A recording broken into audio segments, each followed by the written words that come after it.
थावे मंदिर में चोरी हुई थी, पुलिस को क्या कुछ मिला है इस पूरे कांड में? और दिनांक 17 और 18 की रात में दो चोरों के द्वारा थावे भवानी के मंदिर में मुकुट, हार और कुछ और अन्य आभूषणों की चोरी की गई थी। इसमें क्योंकि प्रशासन और पुलिस के स्तर से चूक हुई थी, तो हम लोगों ने इसमें जो टीओपी प्रभारी हैं और वहाँ के जो अन्य कर्मी हैं, पुलिसकर्मी, उन पे सब पे कार्रवाई की थी। और क्योंकि चूक भयंकर थी, तो इसमें हम लोगों के स्तर से भी इसकी जो लापरवाही है उसकी हम लोग जवाबदेही लेते हैं, जिम्मेदारी हम लोग लेते हैं एज ए पुलिस अधीक्षक। हम लोगों ने इसमें, क्योंकि घटना काफ़ी संवेदनशील थी, तो हम लोगों ने कई सारी एसआईटी बनाई गई थी और लगभग 12 के आसपास टीम्स अलग अलग बिंदुओं पे काम कर रही थी। कुछ स्थानीय लोगों पे, कुछ दूसरे जिलों के, दूसरे राज्यों के क्रिमिनल्स पे भी काम किया जा रहा था। उसी क्रम में हम लोगों ने एक व्यक्ति पे फोकस किया जिसका नाम दीपक राय है। ये इसके फादर का नाम देवानंद राय है। ये जमनिया थाना गाजीपुर का रहने वाला है और इसकी हम लोगों ने कल इटवा पुल से गिरफ्तारी की है और इसने अपने अपराध को स्वीकार किया है। इसके द्वारा पूर्व में भी कई सारे ऐसे मंदिर चोरी में अपराध किए गए हैं।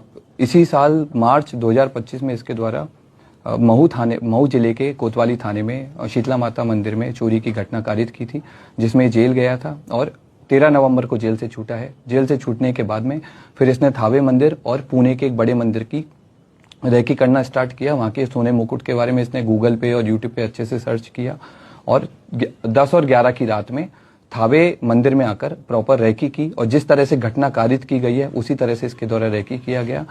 मंदिर के पीछे जो अंडर कंस्ट्रक्शन बिल्डिंग है उसमें चढ़ करके इसने देखा कि कैसे आना है, कैसे जाना है और किस तरह से पूरा प्लान करना है। ये उसने उस दिन पूरा स्ट्रेटेजी बनाई और 17 तारीख की शाम को 5 बजे अपने घर से चलकर यहाँ पर थावे मंदिर में 11:45 के आसपास जिस तरह से रेकी की गई थी उसी तरह से इसके द्वारा घटना को कारित किया गया। कारित करने के बाद गांव के रास्ते से होकर पैठान पट्टी होकर के इसके द्वारा वापस अपने घर पे गया और अपने आभूषण को, जो अपना दूसरा साथी है, उसको इसने हैंडओवर कर दिया है ताकि पुलिस अगर इसको पकड़े तो आभूषण नहीं मिले। कितने लोगों ने मिलकर चोरी की घटना? अभी तक की जो हमारा अनुसंधान हुआ है और इससे पूछताछ में अभी तक हम लोग 2 लोगों पे काम किए हैं और 2 लोगों की संलिप्तता पूर्णतः पाई गई है। इसमें दोनों लोग आइडेंटिफाई हो गए हैं। एक व्यक्ति दीपक राय की गिरफ्तारी हुई है।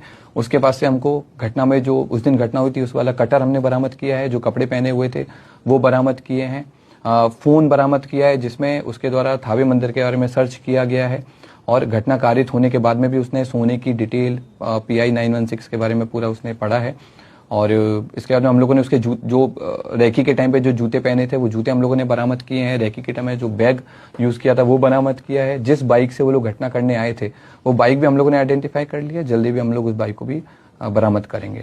वो 30 लोग सर उठाए गए थे, उसमें से कोई ये तो नहीं हुआ? जो हम लोगों ने पहले जिन लोगों को डिटेन किया था पूछताछ के लिए, उन सब लोगों को, क्योंकि उन लोगों की संलिप्तता नहीं पाई गई थी, उन सब लोगों को हम लोगों की तरफ छोड़ दिया गया है। हम लोगों ने इन सारी चीजों पे भी जांच किया था कि क्या कोई स्थानीय लोग या मंदिर प्रशासन की भूमिका रही हो, तो उस तरह की भूमिका भी हम लोगों के सामने नहीं आई है। अब हम लोग की अगली कोशिश माता की जो हार है, जो मुकुट है, उसकी बरामदगी है और दूसरे व्यक्ति की गिरफ्तारी है वो भी हम लोग जल्दी करेंगे। सर, जिस तरह से ये चोरी की घटना को अंजाम दिया था, क्या ये पेशेवर था, क्या किसी मूवी से प्रेरित था, या फिर इसे कैसे पता चल पाई कि मंदिर में यहाँ हार है? ये पेशेवर क्रिमिनल है और इसका हम लोगों ने जब हिस्ट्री देखा है, इसका जब हमने जिस तरह के गूगल सर्चेज किया है तो उससे स्पष्ट हुआ है कि इसके द्वारा लगातार इसने जेल से छूटने के बाद भी, इवन जेल में रहने के दौरान भी इसने कई सारे मंदिर के बारे में डिटेल प्राप्त की है। जेल से छूटने के बाद में कई सारे बड़े बड़े मंदिर के सोने के मुकुट के बारे में इसने सर्च किया है और क्योंकि थावे मंदिर इसके घर से काफी पास था तो इसलिए इसने इस घटना को कारित किया है।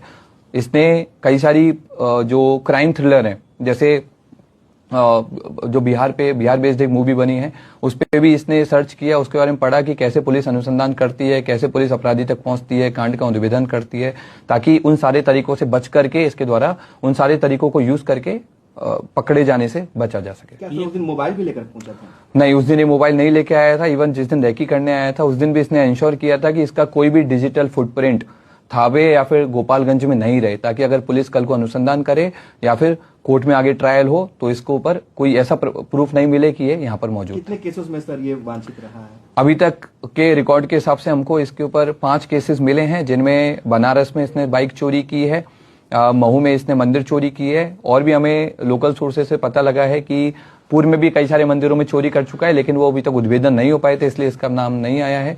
जमनिया थाना जो इसका स्थानीय थाना है वहां पर भी इसके द्वारा घटना चोरी कार्य किए किया गए गया। आभूषण सर कब तक बरामद हो जाएंगे?